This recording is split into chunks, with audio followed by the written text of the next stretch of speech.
As you all know, it's been transformation time for me lately, and part of that is avoiding takeaways. I say that as if they're chasing me down the street or something. Like, I was actively ringing them up and asking them to come, don't get me wrong. But one way to get around that is by making sure you're already prepared. And a great way for me to get around that is to stick with HelloFresh. They've got loads of calorie smart choices, and their menu has basically doubled in size. And with me losing 6 stone, 80 plus pounds now, the only way I have done that is through counting calories, as well as training hard and all that stuff. But the calorie counting is everything, because you can train as hard as you want. You can't out-train a bad diet. And what I love about HelloFresh is the food's great, looks great, tastes great. But again, it makes it so simple for me. I don't have to go shopping for the meal. I don't have to plan the meal. I don't have to worry about the portion sizes. It's all done for us. I just follow the recipe. Boom, done. And this is next week's menu. I had so many choices to pick from when I got my latest box. So trust us, you're never going to be short of dinner options. So if you're struggling to get out of those takeaway habits like I was, and you want to have real healthy dinner options where all the planning's done, all the calorie counting is done, this is a great way to start. And when you use my code, you can get 50% off your first box and 20% off your next 4 boxes. Or when you actually get free treats for the next 3 months as well. Just click the link in the description below. Use the code THEKO50, that's THEKO50 at checkout, or you can use the QR code on screen now, and you will get an amazing deal with HelloFresh. Summer is still a few months away. There's still time to sort yourself out, lads. Come on, let's get it on. Get your 50% off at HelloFresh using the link in the description below. Welcome back to the kickoff. Newcastle lost 3-2 yesterday. Not to worry though, everything's fine. You see, I've learned a lot this season from the other fans, the journalists, the pundits, that no matter what's happening at Newcastle, it's not Eddie Howe's fault. We can't blame him. I mean, he's only one man. Well, you expect miracles. Despite the loss yesterday, I have to say credit to Eddie. We've got to give him credit. That was an amazing setup. He did this. Unorthodox. I like it. Think outside the box. With some managers, playing players out of position in multiple positions on the pitch. It could be seen as a sign that they don't know what they're doing. But with Eddie Howe, you've got to have faith. I've been taught this a lot. You've just got to keep the faith no matter what you're saying. It was inspirational. Some of the patterns of play, the chance creation, it really was like watching Real Madrid in the 90s. Only better, because obviously Anthony Gordon up front, R9 Ronaldo, Anthony Gordon every time. And really, we're a bit out of order for expecting 3 points in this game. I mean, Everton are a top side. Legendary manager in David Moyes. I mean, how could we compete? Really. I know some people will be saying we've lost 5 out of our last 6, league games. Don't worry about it, right? Stop being negative, you negative Nellies. In Eddie we trust, man. He is going to see us through. I don't know why people get so stressed out. I don't even get stressed out anymore, because since I started listening to everyone, I was like, what am I saying? What am I even worried about? It's all going to work out okay. And yeah, of course, I mean, some people might say after a manager spent this much money and it's going, in that direction. When has a manager ever turned it round from this point before in football history? I don't know. But there's a first for everything. Yeah, there's a first for everything. Eddie Howe won us a cup last season, so who gives a shit what's happening this season? I mean, come on. And yeah, we're 12th. So what? I mean, 12th's pretty good. Just think of how bad it was under Mike Ashley. We were 12th under Mike Ashley. We did finish 12th with Steve Bruce in charge. Yeah, that's right. It's almost like I'm talking absolute fucking bollocks, mate. We've lost 5 out of the last 6 games in the league. At what point do people who've been so brainwashed to believe the blind faith in Eddie Howe start thinking, maybe this isn't actually going as well as I thought it was? I'm not going to lie. That nonsense I was saying at the start? That's how some people actually sound in this fan base. And what I really love is when we beat a really shit side, like a Spurs, or we get, a result, Aston Villa down to 10 men, or Karabag, the Farmers, for God's sake. And they're like, yeah, where's the Eddie Howe outlaw now, eh? Silenced. And it's just like, even when I'm watching those games, I know what's coming. I'm not saying anything that's making me go, oh, this is going somewhere. I'm a fuck. I mean, look at this image here. With domestic home games, last 4 games, all defeat. St. James's Park, even under all the shit managers, was always a hard place to go, was always a bit of a fortress at times. If that doesn't tell you Eddie Howe was taking us backwards, maybe this will, because we're on our worst run of domestic home results in 12 years, after spending the most money in the club's history. What about that is not getting through to people? And yet they call me negative. The results are negative. The performances are negative. I'm just reflecting what we are doing. Sorry, my, truth and information is penetrating your delusion. Like, I don't actually like coming on here and having a dig. You know, I think the Newcastle fan base should be united. But when you've taken as much shit as I have, the grief I get, it's a bit like when you get a puppy, you know what I mean? And they make a mess on the cop. It's sometimes you got to rub their nose in it and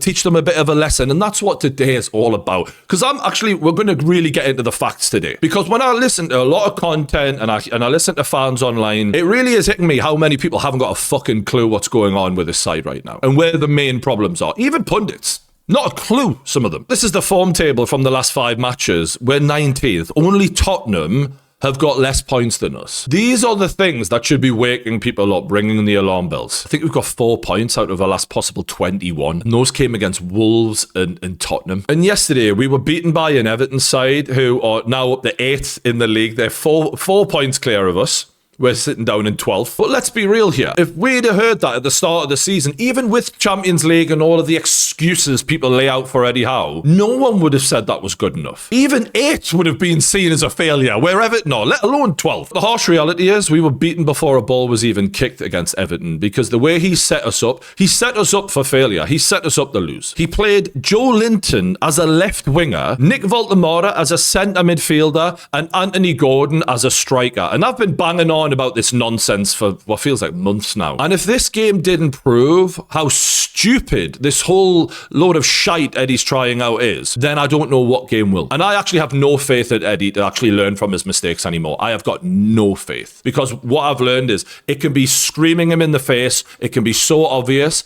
and he just won't do anything. This is worse than when Gareth Southgate was England manager and the data was just so obvious and he just could not fucking pull the trigger. Let's just think about this. Joe Linton, what are his qualities? He's a defensive powerhouse. We moved him into centre midfield. Why? Because he struggles in the final third. He's not good at crossing or passing or shooting. He's just not that kind of player. He's good at smashing into people. That's what he's fucking renowned for. When in the planet have we ever fucking seen a player like that with that profile playing as a left winger? He actually got into a shooting opportunity early in the game, right? And I love Joe, right? But like, we have to be honest about Eddie's mistakes here. You're thinking from there, right? A left winger, the worst thing you can do is hit it straight at the keeper. Work the keeper a little bit. At least hit it on target. So he strikes it here. That's how high up it ended up going. He spent all week thinking about what we're going to do against Everton. Who could cause them problems? I know. Joe Linton on the left wing. None of the talk after the game will be about that. We can't possibly criticise Eddie. It'll all be Voltaltimore's fault. It's all Voltaltimore's fault. And what's really funny is this left wing option. You're like, why did he play Joe Linton left wing? Were people fatigued? Were they burnt out? He played Harvey Barnes midweek against Karabag on the left wing. He started Harvey Barnes. Bearing in mind, we were 6-1 up in the first leg of that game. And instead of saving Harvey Barnes for this important must-win fucking game, he thought, play him against Karabag. You can never be too careful. That is so fucking criminal. And I've seen some ridiculous videos, right? But even the stupidest, dumbest, hasn't got a fucking clue about football, right? Guy can look at that and go, that is criminal. We play Anthony Gordon up front. Now, yes, against Farmers, he might look like a striker. But in the Premier League, he barely looks like a fucking winger half the time, and that's his actual position. He hasn't got the strength, he hasn't got the skill, he hasn't got the finishing ability, something that we've known for fucking ever. How many times we've seen him through on goal this season? He's missed the fucking ball completely. All he's got is pace, and that doesn't cut it in the Premier League as a striker. You need a bit more than that. But Eddie likes to play him because he defends from the front, and that's all we care about. That's the fear we play with. Gotta press. Well, how good was the press this game? What did that do for this game? Anthony Gordon was never in the game as a striker. And that's something that you'll see consistently whenever he plays anyone who isn't a fucking Farmer. Or, I'll tell a lie, 20 minutes against Liverpool was okay before they mopped the floor with him as well for the rest of the game. And yet he can have moments, but the reality is the consistency that Voltaltimore started with this season, where he had that run as striker and he was racking up goals, you will never, ever, if you play Anthony Gordon for the rest of his career as a striker, see Anthony Gordon have a run of games where he scores that many goals, those kind of goals, in his entire fucking life. He just hasn't got the skill set for it. So as much as Voltaltimore looks the way he's looking right now, and he's playing out of position, I'll get on that in a sec. And remember, Voltaltimore is a 23-year-old kid who was learning a new league. He didn't have a run-up, he didn't have time to get used to the Premier League, and yet he was still outperforming Anthony Gordon at that time. But Voltaltimore is now a centre midfielder, apparently. Something which, look at his profile. He's not an explosive runner like Joe Linton. When people people were like, yeah, he's doing a Joe Linton. I'm like, you really know nothing about football, don't you? Like, I'm done talking nice anymore. I'm sick to death of this shit. Comparing Joe Linton and Voltaltimore, they could not be more opposite. You could scour the earth and we could say, can we find a more opposite footballer to Joe Linton? You wouldn't find anyone more opposite than Voltaltimore. Joe Linton, explosive runner. Voltaltimore, not an explosive runner. Joe Linton, shit touch. Voltaltimore, great touch. Joe Linton, struggles to pass the ball. Voltaltimore, good passer of the ball. Joe Linton, terrible finisher. Voltaltimore, great finisher. They're just completely opposite people, man. And the whole reason we moved Joe Linton back is because he couldn't finish. Voltaltimore is actually a really good finisher. He's the best finisher we've got in the fucking squad when he gets a chance. And guess what? That's not going to happen when you've got him sitting in fucking midfield. This was like one of the dumbest things I've ever seen Eddie Howe do. And it really called into question his ability as a football coach to me, because I could not understand a smidgen of logic here. This was up there with, you have to sell a player and you're going to do a dodgy deal with Nottingham Forest, and you keep Sean Longstaff, you keep Joe Willock, and you sell Elliot Anderson for basically pennies. That was a dumb move, which he never gets criticism for, of course. How could he possibly? But this is right up there with one of the dumbest things I've seen from a Newcastle manager in the history of watching this club in 30 fucking years. And he's hung that lad out to dry. And what's funny is earlier this season, we played Voltaltimore up front as a striker, and we smashed them. But look, you see the game against Karabag, and it's like everyone's had that Men in Black flashy thing done to them where we're like, Anthony Gordon is a striker now. And I'm like, am I the only one in the real fucking world? Like, am I the only one who's been watching Newcastle for the last 18 fucking months? Just because it works against a bunch of farmers, you think it's now going to work at the fucking highest level? And look, maybe he'll nick the odd goal if this shit continues, but again, as I've said, it's not going to work long term. And that setup basically invited pressure on immediately. Everton were playing around us quite comfortably. They get a corner, and as you can see here, Branthwaite has got the march on Tonali, which really a bit of a mismatch. You look at Big Joe Linton, could have been a much better pairing for him. Voltaltimore could have been there. What was the thinking? I don't know. I mean, we've got a set piece coach, apparently. Well, what the fuck was that? Gets the header on, flies in, off the post. Nick Pope in no man's land. Now we change formation. We finally move Nick Voltaltimore into his obvious position, because Eddie needs to, be taught a lesson. He needs to have a goal go down before he ever does anything. And immediately you see the back line of Everton just start sitting deeper, because we now got something to worry about. This gives Ramsey some space as Tonali plays him in. Voltaltimore starts peeling off here into space to drag the defender away. The defender tries to block it. Ramsey gets the shot away, and it's in the back of the net. Beautiful. Great goal from Ramsey, and he was actually one of the only ones who played well. Not that it mattered, because this shot 2 minutes later is an easy save for any Premier League goalkeeper, and yet Nick Pope spills it and it's in the back of the net, and it's just tragic. This is what happens when you keep the faith in players for far too long. This is something Eddie Howe is consistently guilty of. We all knew we needed a new keeper this season, and that's why I've got no sympathy, and it's no surprise. And this is why that's not Eddie's fault that he did that. Well, who the fuck has kept the faith in Nick Pope constantly? Who decided, nah, we don't need a keeper this season? It's Eddie, and this entire team is Eddie's team. And I'm not having this anymore where we just go, oh, well, it's not his fault, is it? We've got another fucking goalkeeper on the bench who could be playing.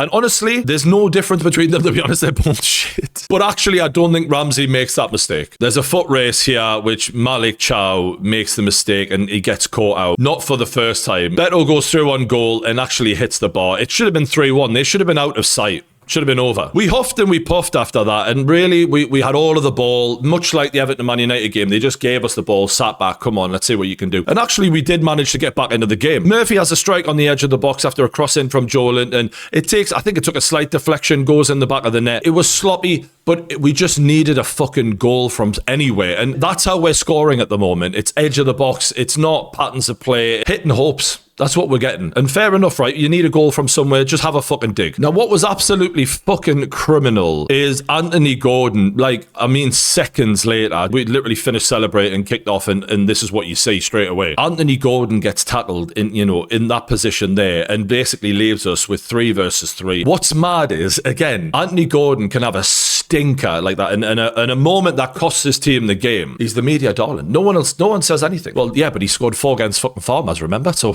let's calm down. Surely Baltimore has to blame for that somehow. The cross goes in and it's bumbled into the back of the net. The second time in the game that within a matter of a couple of minutes, 120 seconds, we've conceded after scoring. And I'm sure you've seen this highlight. The only chance we had after that to really work the keeper was Tonali lashing it from distance. And it was a good save from Pickford. I think that the speed of it caused them a lot of problems, but it wasn't going in the top corner. Otherwise, it would have been unstoppable. Like I said earlier, that's the kind of way we're going to score a goal these days. It's just lashing it from distance. There's nothing happening in the final third. There's no like patterns of play at all. And that's where I've got to give Everton a lot of credit. That game was their second highest XG of the season. We had all of the possession, but they were far more threatening when they got the ball. They looked like they had a plan when they got the ball. Something that Newcastle loads of the time this season never look like we've got one. And when you consider that we had the majority of the possession and you look at the XG from open play, they have over 2, we have 0.45. That is so consistent with Newcastle this season. When we have the ball,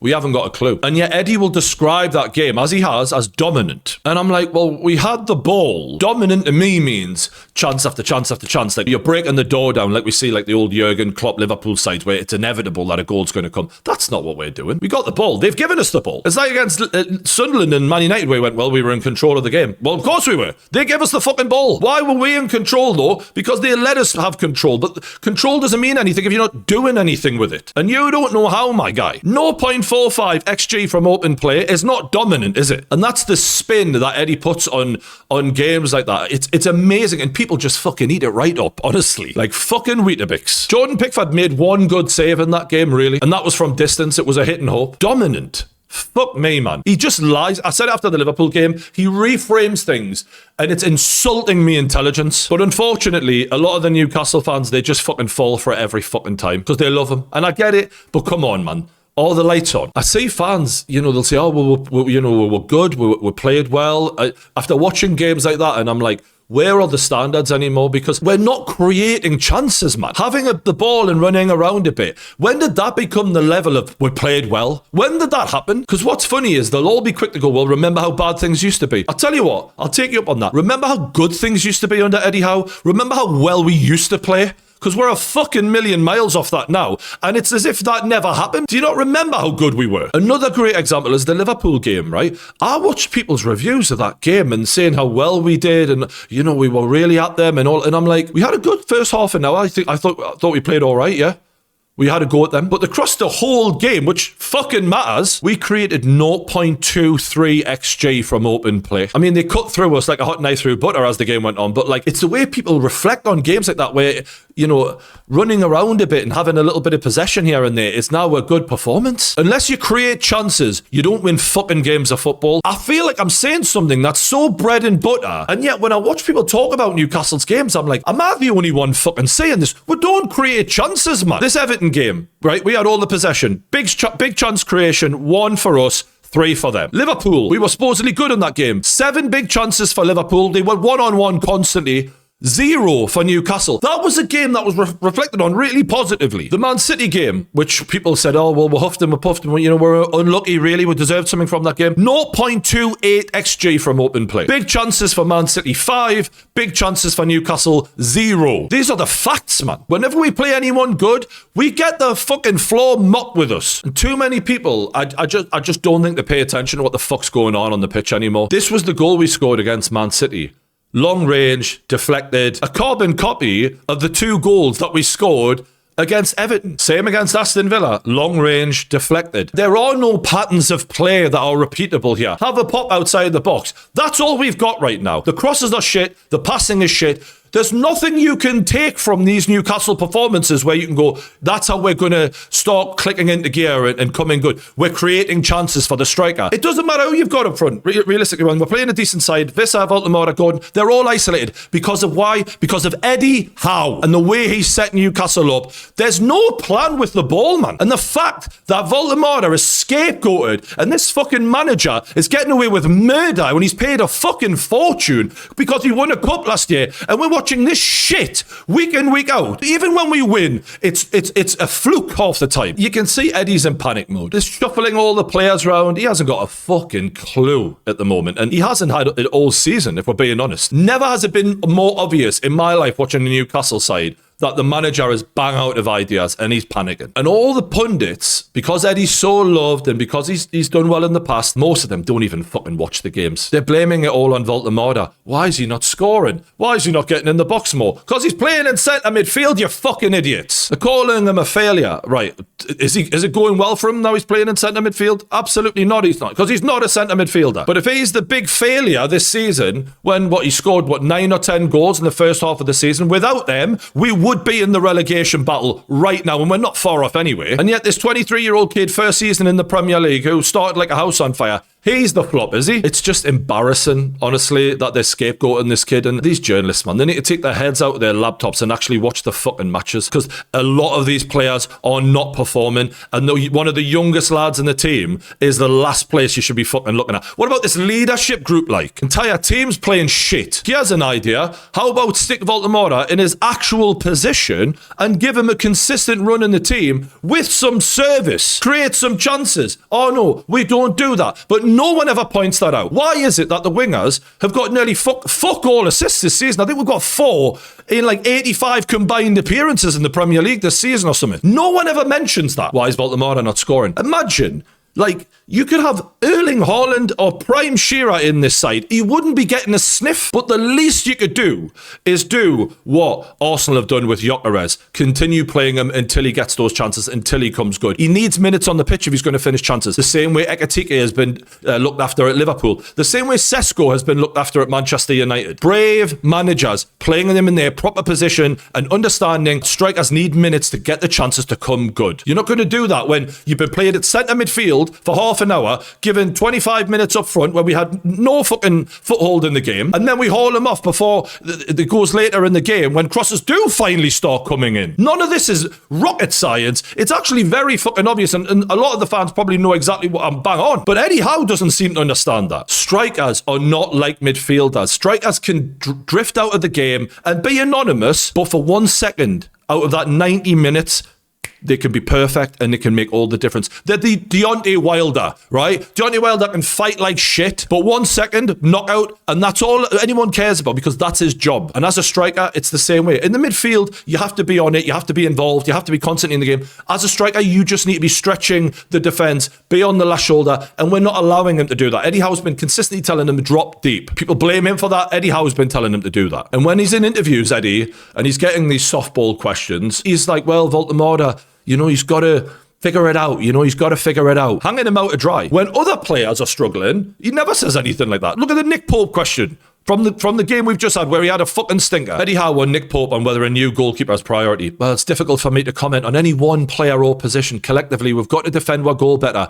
That's everyone across the board. Oh, so that's on everyone. How come that's on everyone, but Voltaltimore scoring goals isn't on everyone? When our wingers create fuck all, our midfield creates fuck all when Bruno's not there. But it's all Voltaltimore. It's all on him to figure it out. The reality is this season, Eddie Howe has failed to establish a pattern of play that can create chances for us. Our crosses are terrible. Our passing into the box is abysmal. It does not matter who we have up front. They will fail under this manager right now. And the fact that Alexander Isak had a good period last season does not disprove that. When in the game we had against Everton last season, we failed at home. We lost that game. And Alexander Isak went on a really dodgy period towards the end of last season that no one talks about because of the way we play. The fact that David Moyes is seen as a Brexit ball manager, and yet Everton was so much more potent on the ball than us, should be a wake-up call. The Brentford game should be a wake-up call. Countless wake-up calls have been ignored this season because the fans have had this belief in Eddie that at some point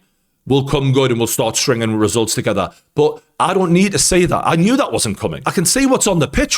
This is never going to develop into anything right now. We're not doing anything. We're not passing well. We're not defending well. We're not crossing well. All we do is press a little bit and run around a bit. That's never going to get you to where we want to be. And neither is Eddie Howe, if we're being brutally honest. These are the wins we've had this season. If we're really going to look at what we've actually played well in, Wolves, Voltaltimore saved us there. We did nothing. Forest, I think that was a decent performance. Fulham, we were no better than them. We got lucky. I think Bruno bailed us out on that one. City was a good performance. Voltaltimore had a good game in that one, ironically. But we were good in that game. That was really strong. Everton, I think Everton helped us a little bit in that game. But yes, good performance. So there's 2 good performances. Burnley, shite. Palace, average. Leeds, I think spirited. I think we let them score 3 goals, so you can't say it was perfect, but I'll take that as a good performance. And Spurs, again, they were terrible, but I'll say it was a decent performance. So you could argue 4 good performances, but let's be real, we showed weaknesses in all of them. Like we were in previous seasons under Eddie, we've been a lot more flawless when we've won. We've been a lot more emphatic, a lot more dominant, as he says, real dominance. We've played 28 games, and I said we played well in about 4 of them. You could maybe argue the Liverpool home game where we didn't have a striker and Anthony Gordon got sent off as striker. No one ever talks about that. Maybe 5 at a push, but like, fucking hell, man. We've conceded 42 goals. Like, even Forest have conceded less than us. Tottenham have conceded less than us. It's not even just the results. If the results were like hit and miss, but we were playing well, exciting to watch, maybe, but we're shit. We're so shit to watch. Like I say, there's no patterns of play. The only pattern is pass to the side, get it out wide, attempt a cross cleared. Try it again. That's literally it. That's all we've got. But because we've got a few good results in the Champions League, which is not it's not the Champions League anymore. It's the fucking European FA Cup, man. The amount of shocking sides you come up against now, it's a shadow of what it used to be, really. It's halfway between the Europa League and the Champions League now. So yeah, we've got a couple of results in that competition. But let's be real. We're going to play a decent side next. We're going to get knocked out. We can't just overlook being 12th in the fucking league. We're a few points above Leeds, for fuck's sake. You know, Brighton, Palace, Sunderland above us, Fulham above us, Bournemouth above us, Everton above us, Brentford above us. Are we really going to say that's acceptable because we had a few wins in the Champions League? We're an average side. A lot of people can make excuses for that. I'm not going to do that. And I've got ambition, and I want to see us go to where the owners claim we're going to go. Because right now, if the owners are watching this, I'd love to know how they can tell me that under Eddie Howe, we're going to go in the direction they claim we're going. Because I don't fucking see anything to tell me that's going to happen. Nothing. Look at the teams around us, look at what they've been spending, and look at the several hundred million more we've spent, and tell me how that's fucking working out. It doesn't add up. Anyway, that's all I've got to say for the day. Sorry if I got a bit heated. Do you know what I mean? I really fucking care, and I really want this team to go where I thought it was going at one point. Let us know what you think in the comments below. Hit the like button, subscribe. I'll catch you on the next one.